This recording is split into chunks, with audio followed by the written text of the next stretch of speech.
Hey, everybody, before we start the show, I wanted to remind you that I created an original science fantasy role-playing game that you can check out at burnbright, BRYTE.com. Burn Bright is a science fantasy game that was built for Roll20 from the ground up, and I led the design along with Jim McClure, Kat Cool, and Darcy Ross. You are going to love this game where you get to play alien creatures at the end of existence. Yes, that's right, with superpowers who are trying to save individuals. If D&D is a game about monsters, Burn Bright is a game about saving lives. So go check it out over at burnbright, BRYTE.com. This is Tabletop Babble. I'm James Introcaso.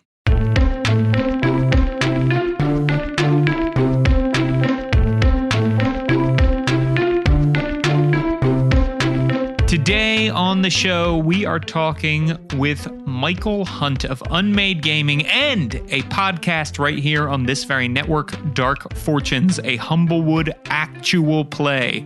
Dark Fortunes is wrapping up, but it is really good. You're going to want to give it a listen. Fantastic cast. Michael is part of the cast. He's also the showrunner for it, and he does a zillion different actual play things, and is a very, very good human. So here is my interview with Michael. Okay, everybody, now I'm here with one of my favorite people, one of DSPN's greats, a great before he ever joined the network. Michael, for people who don't know, who are you and what do you do in the world of tabletop role-playing games?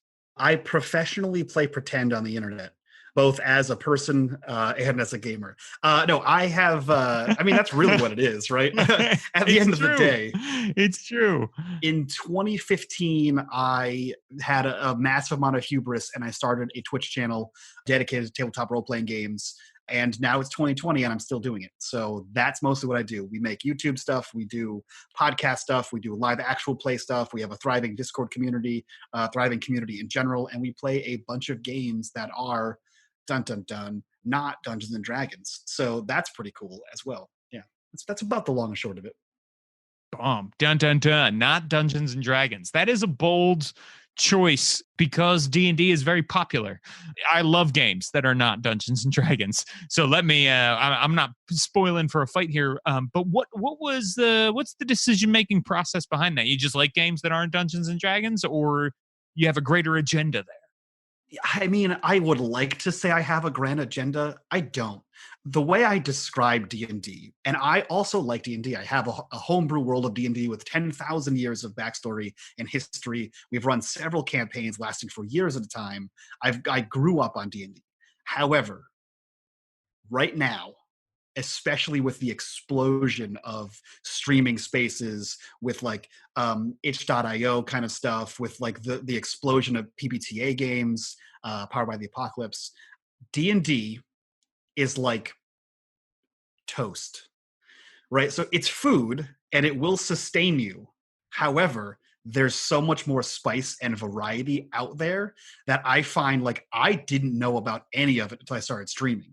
And I find that so common with other streamers, had no idea. They knew maybe about GURPS, they knew about D&D, and they might have known about Savage Worlds.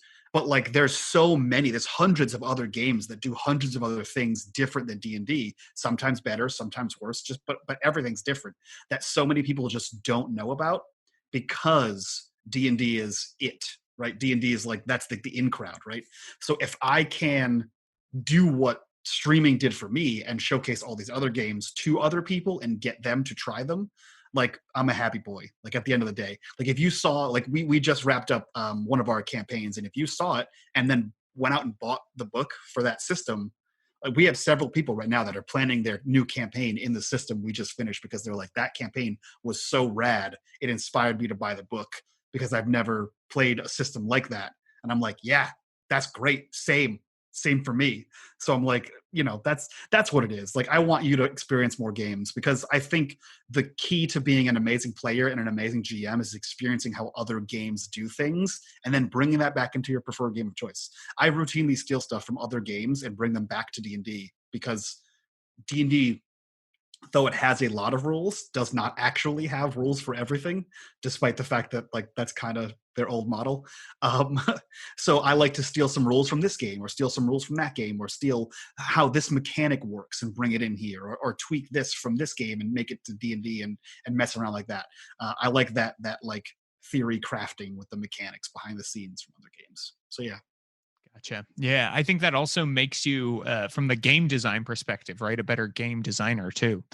Which is to say that the flip side of that, right, is that learning new games does take time, right? And obviously, not everything takes the amount of time D&D does, right? Before this, we were talking about sort of crunchy games, and I think D&D is definitely a crunchy game. It's got 3 core rule books that are each about 300 pages, right? And so it takes time to learn D&D, and does not take nearly as much time to learn something like Dread, which is a smaller in page count and in surface area rule book, right?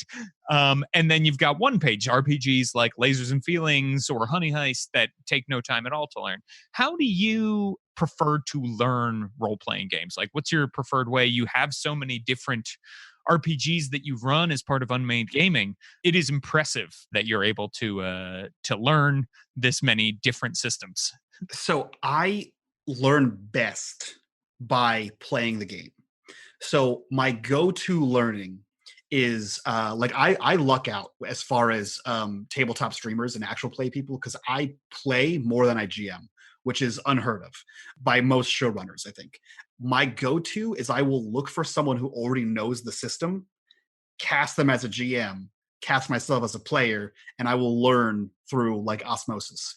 I am very much a learn by doing kind of person. And then once I have the basics, I'm just going to go. I do have scheduled blocks of time in my weekly schedule that say, go read RPGs, you idiot. And I try to take like an hour a day to like go actually like sink through. But anyone who's tried to read from back to front an RPG book, like it's dry. It gets real boring. It's like reading an encyclopedia. So reading the mechanical parts, like I have to read them back a few times. You know, with that ADD brain, sometimes like the mechanics and like the minutia doesn't stick, but the lore is what I dive into. So if you have a lore heavy game, or a game with like lore mixed in throughout the mechanics, like I'm in. You got me. I'm sold. If it reads like reading a novel, I can do it. But if it reads like a rule book, that's where I struggle. That's why I don't play those board games that have that 45-page rule book on how to play the game, because I'm like, I didn't. That's too much. That's too much setup. That's want to play. Yeah. All right. Yeah, that makes sense. So let's dive in, right? Like, what was the impetus for starting Unmade Gaming? Man, it was straight up hubris is what it was. I was deployed to Afghanistan in 2011, and me and a few of my friends were fortunate enough to find a GM over there who was running 4th edition. It was my first experience playing 4th edition. I grew up on 3 and 3.5. So we jumped in, we started playing, and he ran a game that was very heavily narrative driven. And like your actions had consequences in ways that I, as a player and as a GM, had not experienced yet. Like I wasn't thinking with that much forethought to like talk the way I talked to people, or like, you know, how I talk to people, or how I would just do things without asking certain things in a scenario. And then I had to face repercussions, and I was like, oh, so this can be like real life, where you just can't just do whatever you want because it's pretend land. So we started playing that game, and I was inspired there to start building my own homebrew world. And I came home and I started diving into what at the time was like fresh YouTube. Like YouTube for tabletop was not really a space. Like I think Nerducky was just getting off the ground, but I dove into Matt Click from A Fistful of Dice. I dove into the Kearney brothers from Tabletop Terrors. I dove into Michael Barker from How to Be a Better Game Master, some Nerdarchy stuff in there. And I started like absorbing this world building stuff, because that's what I was doing. I was world building. And then Matt Click put together a group of tabletoppers from YouTube, and they ran a campaign called The Provokers. And I got super absorbed into it. And at the time, they were using like Google Hangouts and Roll20. And so obviously you can only have so much production quality with Google Hangouts. It's not very user friendly.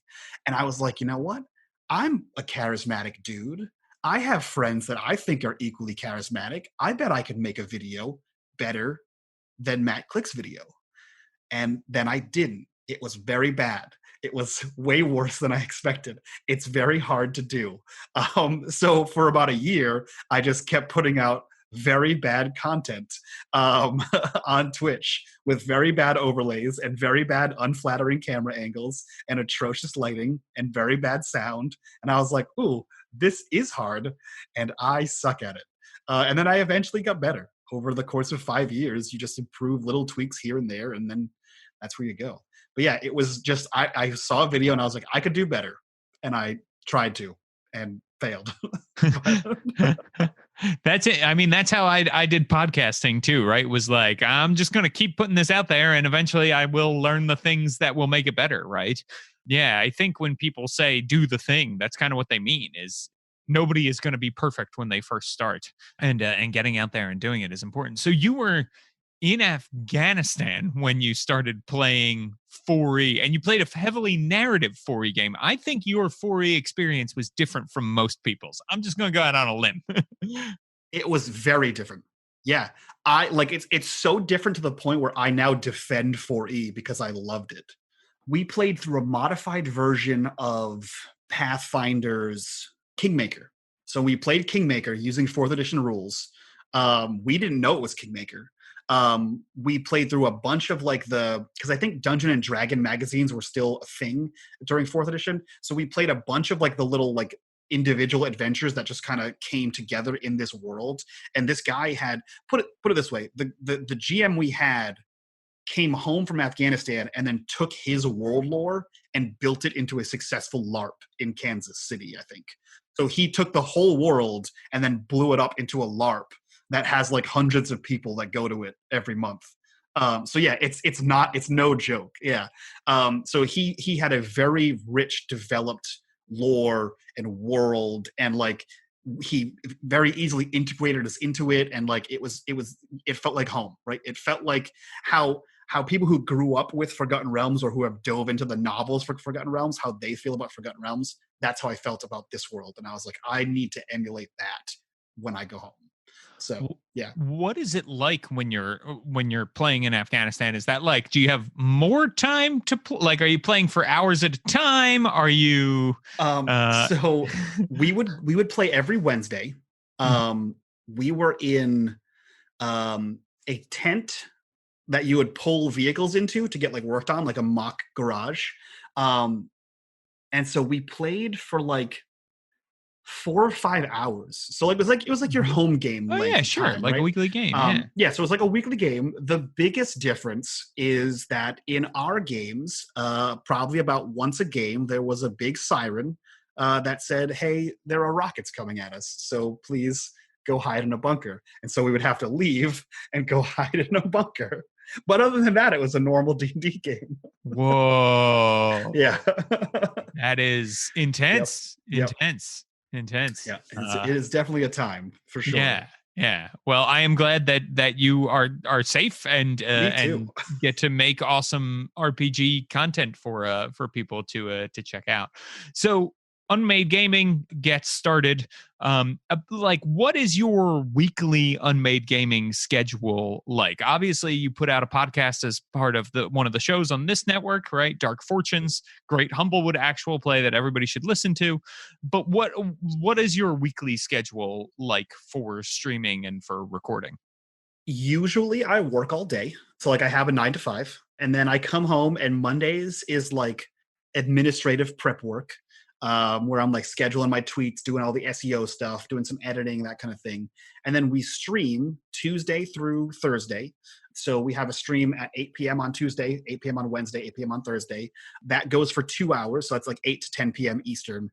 And then after that, we end the stream, and then we all sit there and discuss the episode and how we feel about it and like that kind of thing. And we record that, and then we put that on our Patreon. And then I edit that. I edit the video because a lot of people will just do the like export from Twitch right to YouTube. I'll actually like take it down, I'll edit it, I'll add some like cleanup sounds and stuff like that, and then I'll throw it up on there. That's kind of it. I don't work on Fridays by choice. Saturdays we do our podcast at least once a month, if not twice a month. And that's either 2 3-hour recording sessions or 1 6.5-hour recording session to get about 4 episodes out of there. We used to do a lot of charity stuff, but it's become coming into 2020, I had a lot of friends help me with this inner turmoil that I was struggling with, because I really like the charity streams and I really want to keep doing them. But the amount of effort it takes to be there for a whole 12-hour charity stream, and then on top of that, find all the players and find all the GMs while running production for 12 whole hours, while just organizing everything. It's a lot for one guy. And I didn't have anyone helping do it. We took on Kiana Shaw. She actually came out to help us with it for a while. But then schedules conflicted, and I think she was at university and stuff like that. So like it eventually came back to me doing it. And it got to a point where, like, if I wanted to make Unmade Gaming grow as a whole, I needed more time to do that for like podcasting and other stuff, and making sure the Patreon grows so that we have money to eventually get back to doing charity stuff. So that's one of our goals in the future, is to get back to doing charity stuff. So I think we ended up raising somewhere in the neighborhood of like $20,000 over the course of 3 years for Extra Life charity for like sick kids and stuff. So it is a passion of mine, being able to like use a platform I've been given to help people that need help. Right. Yeah, that is huge. That's great that you're doing that. So I mean, this is like your whole life outside of work, basically. It sounds like. Yeah, it for sure is. Sometimes I go out and eat tacos, and then I come right back and start doing tabletop stuff. Wow. Well, good for you. I mean, this is a huge thing that you have put together. So I know the answer to this question, but I'm sure our audience may be wondering, do you run all of these games? Oh God, no. Yeah. No, I would die. I don't know how people can. I currently run one. I'm GMing, or MCing as it's called in this system. I'm MCing City of Mist right now on my channel. Great game. But I'm a huge fan. I'm a huge fan of the game. I'm a huge fan of the people behind it. But yeah, I run that game. And then we have 2 other games on the channel that I do not run. And then the podcast I also do not run. So I luck out as a player in a lot of the games, which is great, because anyone who's attempted to run a game live on Twitch knows that it's very difficult to both GM and do production at the same time. So like when I'm GMing, when I'm playing either one, I have 3 screens in front of me. I have a bunch of macros going on. I have like 10 different, Chrome windows where I'm monitoring the audience, the people that are playing, different chats going on at the same time. And so to do that, and then also have your notes up and be actively GMing, it gets to be a lot. So I don't think I could do it. I used to do all the shows during a week, and I moved away from that because I just can't do it anymore. So sure, yeah. Well, and that's another way, right? It's a great way to learn, is that, hey, maybe the person who's the GM will teach us the rules as we play here. Yeah. Exactly. Hey everyone, we're going to take a quick break and then back to the babble. Hey there, listeners. It's Shane and Ishan, your hosts from the Total Party Thrill podcast, the newest addition to the Don't Split the Podcast network. We talk topics that help you, dear listener, create and play better RPG games. We have a back catalog of more than 150 weekly episodes. And we got nominated for an Emmy for episode 11, Social Contracts. In episode 154, we talked about crossing the moral event horizon. How evil is too evil? We also recap our home games, like the 40k Rogue Trader campaign, Dynasty Unwarranted. But that's mainly just you trying to kill us all. In your defense, our characters are greedy idiots. Don't forget the 3 years we spent in Eberron playing Morning Glory, your 5th edition D&D campaign. We also review new RPGs and books, and every episode we build a 5th edition D&D character in the Character Creation Forge. You might check out the Pint-Sized Punisher from episode 119, a halfling with a bad attitude, and 14 levels of Barbarian. So to recap, Total Party Thrill, RPG advice, campaign recaps, and D&D characters built by your dashing hosts every single week. What more could you possibly want? To get back to the actual show? Oh yeah, let me just hit this button, and here you go. Let's get back to the babble. So you just finished up a Coriolis game, right? I did. did. Talk to me about that, because this was obviously something special based on all of the internet's reaction to it. It seems like it is something people really, really loved. Break it down for me. How did it start? What's it about? Why is it so great?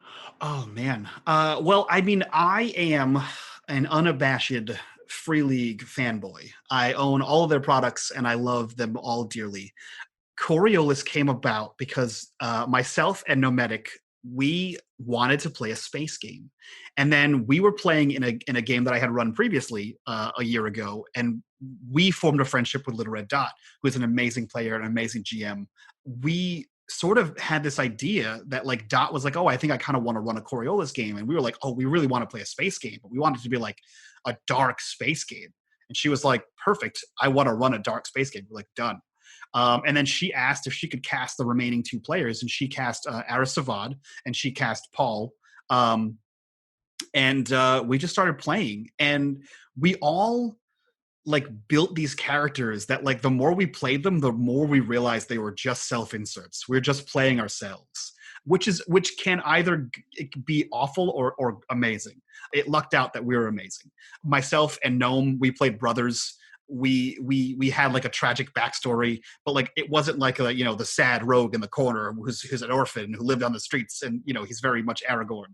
No, like we had this tragic background, but we were like trying to like get away from the background and just be regular people. And then we kind of got swept up in like a space mission, and then the space mission exploded into being like this, you know, political, you know, crazy space campaign story. But we played for 6 months. The campaign just ended over the course of 6 months, 23 episodes.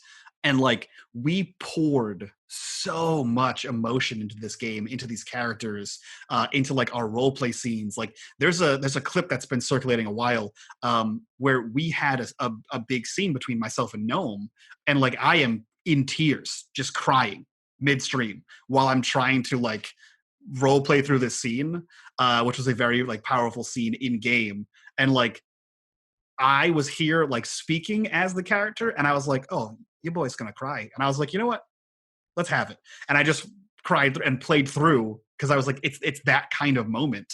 And then we had like love stories in the game that like formed naturally over time. Like you could see like these little hints of it starting to happen, and like the chat's like, oh my God, are they gonna say it? Are they gonna smooch? Like what's gonna happen? So like to see that build, the slow boil over time before you finally get hit with that thing, it's less like a movie, right, where things happen so fast in that 2-hour span of time, and it was more like a TV show where we had like, you know, 8-9 months to go along this plot line, which is really cool. So I think the characters felt really real. I think the interactions felt real. I think the scenarios and how we as characters and players dealt with them felt real. And Dot was an amazing storyteller. And I think that's why so many people in the community and the tabletop, you know, scene at large were like, this is really cool. So yeah, I think that's why it was. Other people have said it was an inspiration to them to buy the game, to start their own games, which I'm like, that's my favorite thing to hear. People have made fan art, which blows my mind. People have taken NPCs from our campaign and are including them in the campaigns of Building at Home, which also I'm like, this is insanity to me. So like it's been really cool. It's been a really cool experience, and it's one of those games. We actually just talked about this today. It's been one of those games where, you know, you can sit down at a table and play with anyone, right? But when you leave the table and you're like, oh, I've made friends. Like these 4 people are now lifelong friends that they weren't before, and over the course of the 6 months and the emotional trauma that we just went through, we are now bonded together as friends for life. I think that's a unique experience in tabletop. And I think you can see that happening as we play, like the genuine care we put in this. So, yeah. That's great. That's really, really great. How do you think we achieve that in our home games, right? Like, is that a level that we can get to in our home games? Is it a thing that is harder to get to in streamed games? You know, like what do you think is the on balance of that? I think it's easier in stream games because of how much we push safety tools and communication. I think it is something you can do in your home game, depending on who your home game is, right? Like we all know that there are troublesome people in every field of fun. So I'm sure that there are people that are like hyper masculine who don't want to talk about their feelings after they just slay the goblin, right? But that's one of the biggest things that we discuss in our after show for the Patreon, is that communication is key. So on the viewer side of things, you see a powerful scene. What you didn't see is me approaching the player in that scene and saying, hey, I really want to have this kind of scene. Are you comfortable with this? Or the fact that while I'm speaking, I'm also typing in the Zoom call, hey, are you okay? Hey, is this too much? Hey, what about this? What if we do this? So there is a constant level of communication that I know I don't often experience in my own home games. We just sort of sit down, grab some Cheetos, grab a Mountain Dew, and just go and kill the goblins, right? But I think I'm starting to take more of that from Twitch and bring it into my home games, that communication. Somebody posted something somewhere. I know I couldn't be more vague about it. That a secret in an RPG, a secret is only as fun or as good or as useful as those who know it, right? So if you as a player come to the table with a secret about your character and you're really excited to like have that secret come out in game, it's never going to come out in game if no one knows about it, right? The other players or the GM have to set you up to reveal that secret. So if you just go and you hold this little precious, golden ring from Lord of the Rings, if you hold it there, no one's going to know about it unless you force it into conversation. So like if we have secrets, we'll absolutely talk about them to other characters, other players, right? And that way, like that player might see an opportunity that you didn't see to bring up that secret you have and might nudge you in the right direction. And then you're like, oh yeah, I see what's happening here. Now's the time where I can like spill my guts about this deep, dark thing that's been going on in my life, right? Or this crazy thing, or like, oh, I'm actually the stepbrother of the bad guy and I just didn't want to tell anybody, right? Like that kind of like crazy thing. And I think when you have those crazy moments, like everyone, the buy-in gets even more intense. And when you have that player buy-in, that's when these insane stories come in. Like when you look at people like the cast of Critical Role, they're all super bought into the story. And I can guarantee you that they're all talking behind the scenes, if not live texting each other about stuff that's happening, right? Like you can see it in a lot of the games where like Matt will be playing with somebody and you'll see like 1 to 2 other characters are like, or players rather, are like leaning over and whispering to the other person because they're not paying attention to the scene that's happening because they're not in the scene, but they're planning the next scene. And I think you just need an insane level of communication that we're not used to in a home game, because usually the home games are everyone come to my house and then everyone leave. Whereas our games exist on the internet and we're always here. So nothing stops me from tweeting in the group chat about, hey, what do you think about this thing? I really like this thing. And then we legitimately talked about the show for days. We'd stream it on Thursdays, and then we would talk consistently for the next week and like build hype about the next episode. We'd discuss things that happen in the next episode. There would be private messages like, hey, I think next episode, we really need to have a scene between mine and your character about what you did last week. And we're like, yep, we're in. And then those two characters will be like, hey, GM, we want a scene. And then the GM will facilitate by giving us that opportunity to have that scene. And then the GM will just be like, okay, this is your scene. I'm going to hands off and let you guys go and see what happens. Not being a GM that needs to control the narrative and understanding that it's a collaborative venture, right? There's definitely a lot of GMs that want to tell their own story, and that's called a novel. But once you understand that it's not, me versus them or them versus me or my story, and it's our story, it's our table, it's our, campaign. I think things like once you fully get that mindset in, I think you'll tell a better story. You'll tell a better story. Yeah, I do tend to think the most successful actual plays, and I mean most successful in the sense that like they're fun to watch, they're really good. And Critical Role is on this list. Your Coriolis game is on this list, right? It's because the players do have that level of communication, which builds a level of trust too, so that during the game, then you're willing to go to places. When you were talking about player buy-in, I think that is huge. And one reason I think D&D is very popular is because D&D relies a lot on tropes that we know and are comfortable with, right? And being comfortable in a role-playing environment is very important. And that's why I think we all have this idea of like, we'd love to play a horror game, but if one person is not bought into that idea, it becomes less fun, it breaks the immersion. You're not playing a horror game anymore. And so that's the kind of thing, is you really do have to find, what does everybody in your group relate to? What are they going to like?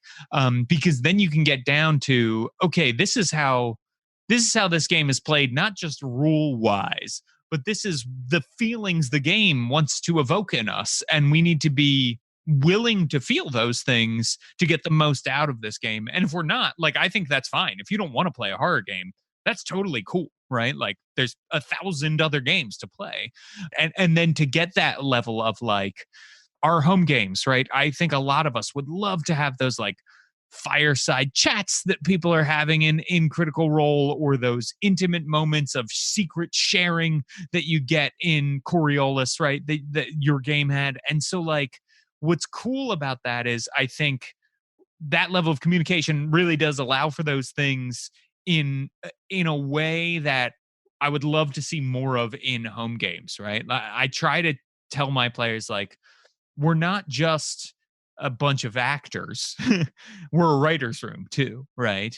And that's a big thing of, like, the GM is kind of like the head writer, but everybody's a writer, and we all get together and we talk about that. What are some of your favorite game experiences that you've had beyond Coriolis? My favorite two recent, like, Twitch related experiences have been Coriolis and another Free League game called Tales from the Loop. We did a campaign called Atari Twilight with Greg, who goes by Grimjack21502 on the Twitches and the Twitters, as he likes to say. And it was an amazing game. So I think I talked about this a little bit today with the Coriolis crew, is that the one of the biggest difference between these two games is, for Atari Twilight, I took a group of my friends and then we played the game with Greg.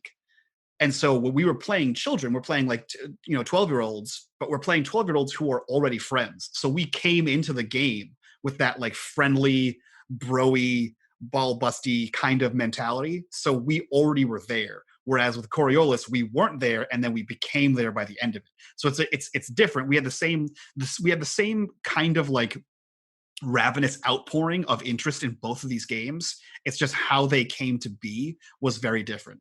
For me, I'm a late 80s baby. I was born in 87, but I have incredibly young parents. Like, my mom just turned 51.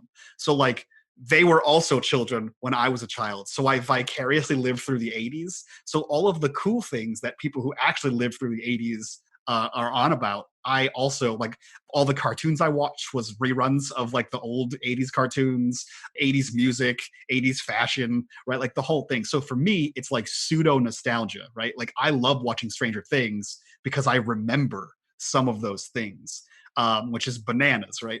But Greg, he sat down, he asked us when we first started that game, he said, hey, do you want a Goonies or do you want Stranger Things? And we all said, no, we want Stranger Things. Hit us where it hurts. And he was like, okay, done.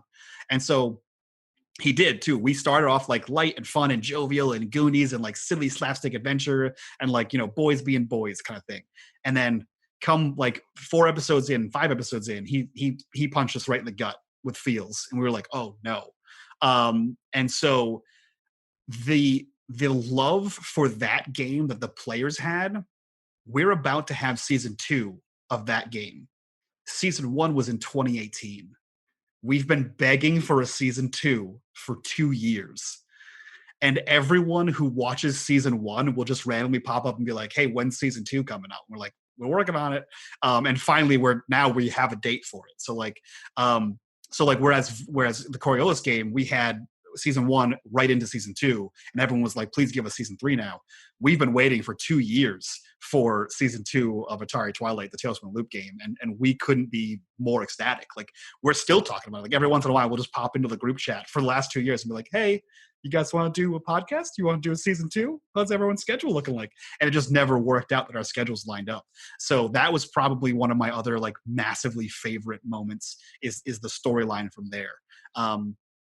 And then it's just like meeting all these people. Like, I know you had Scrat from the Scraticus Academy on. It's the same kind of thing. Like, the amount of people that, like, we rotate cast, so the amount of people that we shuffle through the role-playing door, the revolving door of role players, as it were, like I get to meet and play with so many talented people, right?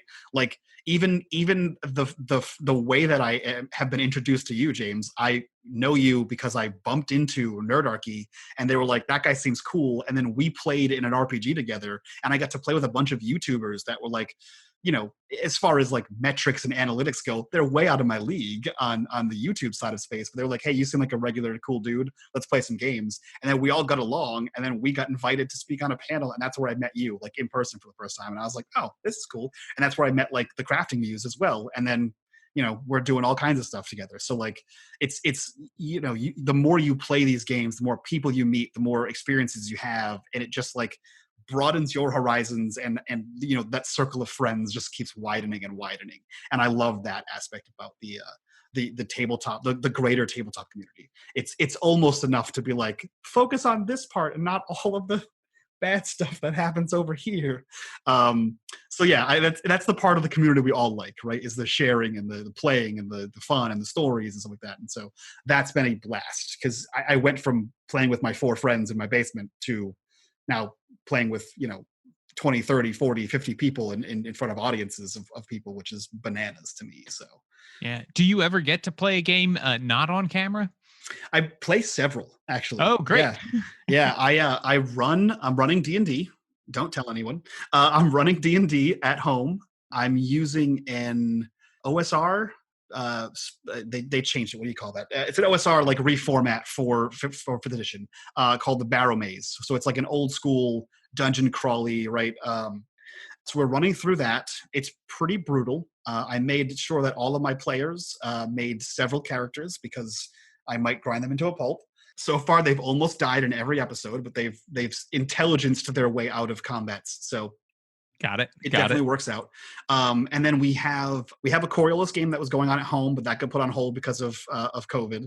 And before that, I was running a D&D 5e game for a bunch of the guys in the military in my unit. So yeah, there's plenty of games that are out there for me besides the streamed ones. Well, that's impressive. That's great that you get to play so many games. Is there anything that you would have as far as advice goes for somebody who wants to stream? Yeah, my favorite piece of advice to give people who want to start streaming tabletop RPGs is don't. And that sounds sarcastic and rude. However, what I mean is don't just jump into streaming RPGs. It looks very easy, as I said when I was first asked how I got into it. It's not very easy. In fact, it's very difficult. And what happens when you go into something assuming it's going to be very easy and you find out that it's quite the opposite is that you burn out. And then you're like, this is stupid. I'm done now. What I recommend you do is absorb yourself in the greater TTRPG streaming community, play on some channels, and figure out what it is that you want. Do you just want to play in front of an audience? Do you want to GM in front of an audience? Because there's plenty of channels that you can GM in front of their audience for without having to run any of the production, without having to do any of the behind the scenes, the administrative, the monetary stuff, right? And sometimes that's all people want. They just want to play in games online. They just want to run games online. Then there's other people who are very fascinated by the production side of things and don't really want to role play. And I guarantee you there's a stream out there somewhere that if you want to run production and do all their behind the scenes switching and all that kind of stuff, they'll probably hire you because it's difficult to do while you're running and while you're playing. So figure out what it is that you want to do. What makes you think you want to stream tabletop games? And then once you figure that out, do that. If at the end of the day you want to do all those things, God bless you. You're in for a ride. And then what I would say is talk to other tabletop streamers. In general, we are all relatively easy to approach. We are all relatively willing to give advice, as long as you ask with some level of respect, and don't demand our time. And just ask, hey, how did you get started? How do I get started? Can I bend your ear for like a few minutes here? I'm thinking about starting it. What advice do you have? Kind of thing. So I don't think there's anyone out there that runs a channel that would be like, no, screw you, I'm too busy. We'll all take the time to answer, because I think the vast majority of us in the tabletop streaming community specifically, and I'd like to assume in the greater tabletop community as well, we kind of all subscribe to the a rising tide raises all ships, right? Like it's not pie where like your slice doesn't take away from how much pie I'm able to have. Like I want to uplift all other streamers and all other role players in this space, because like that's, why not, right? Like it does me no harm to help you elevate yourself, and you're not actually taking away. And really, the way I think about like viewership and community is, if you make a product that is better than mine and people leave my community for yours, that's a better fit for them. They enjoyed something more about your content than they enjoyed about mine, and I'm happy that they found that piece of content in you. So like I'm always willing to like lend a hand, because I know when I first started, I reached out to a bunch of tabletop streamers, and some of them just didn't respond. Some of them responded a year later. Some of them responded right away. And the ones that responded right away are who helped me grow into where we are now, because they had already done that kind of groundwork that I was unsure of where to take that first step on the journey. And they were like, oh, right here's where you can take your first step. And I was like, great, thank you. Like Strategist Academy is a great one to reach out to, because they'll put you on as a guest GM, as a guest player. They'll pull you right into that kind of thing. Whereas we at unMadeGaming do a lot less of like viewer games, that kind of thing. But we have a resource for like how we'll readily give you advice on how to do things and how to approach games the way we approach them, to kind of get you started and get you going with that kind of thing. So yeah, it's just ask, talk to everyone, figure out what you want to do, and then talk to everyone. That's great advice. I love that. Being a member of the community, putting in as much as you want to get out of it, I think is really, really huge and smart. So, Michael, if people want to find you, unMadeGaming, and of course, Dark Fortunes on the internet, where should they go and what should they do? You can find me by going to google.com and typing in unMadeGaming. I'm all of the things. Pretty much every social media / unMadeGaming is me. And if they're not me, I'll fight them.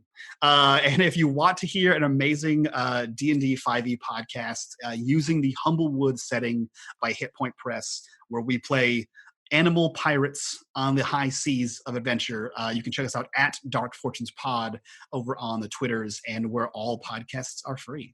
Excellent. Well, thank you so much for jamming with me today. I really, really appreciate it, dude. Wow, everybody, thank you so much for listening to that awesome interview with Michael. You know, people, if you want to support Tabletop Babble as it transitions to new hosts from episode 201 on, head on over to Apple Podcasts, leave a 5-star review, help other people find the show, let Amber, Kenny, and John over at Geekspective have a great start when they take over. It has been an honor and a privilege to be the showrunner and host of Tabletop Babble for almost 200 episodes so far. So I am very, very excited to hand it off and let somebody else take a crack at running this bad boy. Honestly, they have some really fun and cool things planned, and I cannot wait to become a listener. So head on over to Apple Podcasts, leave a 5-star review. Let's show them some love. Get them off to a great start. All right, people, you can find me on Twitter at James Introcaso, and you can also find my blog, worldbuilderblog.com, which covers all the cool game design stuff that I am doing. So go check it out over there.